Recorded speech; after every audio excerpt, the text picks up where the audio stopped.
জিনিস অপরিষ্কার থাকে দুষ্ট জিন ওই বাড়িতেই বাসা বাঁধে। ওই বাড়ি থেকে আপনি দুষ্ট জিন সহজে সরাতে পারবেন না যদি এই তিনটা জিনিসকে আপনি পরিষ্কার না রাখতে পারেন। খুব গুরুত্বপূর্ণ একটা বিষয়। এই যে বাসা বাড়িতে এত বেশি দুষ্ট জিনের উপদ্রব, এটা কিন্তু আমাদেরও দোষ রয়েছে।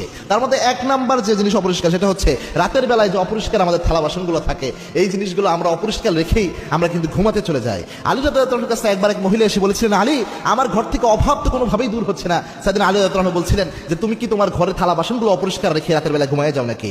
ওই মহিলা বলেছিলেন, হ্যাঁ আলী আমি তো এটা করি। কিন্তু আপনি এটা বুঝলেন কিভাবে?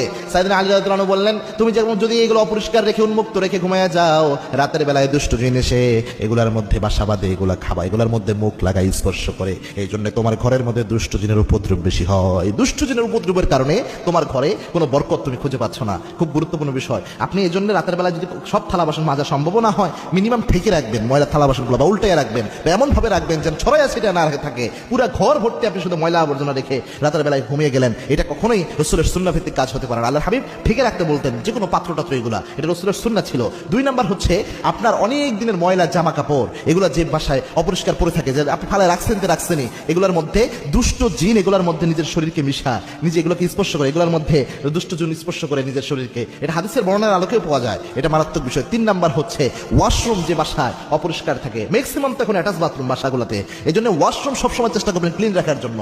যেহেতু ওয়াশরুম বা টয়লেট এমনি দুষ্ট জিনের আখড়া, পাশাপাশি আপনি যদি আরো অপরিষ্কার রাখেন আরো বেশি দুষ্ট জিন আপনার এখানে থাকবে। নোংরা দুষ্ট জিনগুলো ওগুলো খাবার খায়, যে আপনার ঘরে যখন দুষ্ট জিন থাকবে আপনার উপর তো একটা প্রভাব থাকবে, বাচ্চারা কান্নাকাটি করবে, অনেক সময় স্বামী স্ত্রীর সংসার পর্যন্ত নষ্ট হয়। কেননা দুষ্ট জিনের সবচেয়ে বড় মিশন হচ্ছে স্বামী স্ত্রীর সংসারে গন্ডগোল লাগানো। এই জন্য অবশ্যই চেষ্টা করবেন এই জিনিসগুলো থেকে নিজেকে হেফাজতে রাখার জন্য।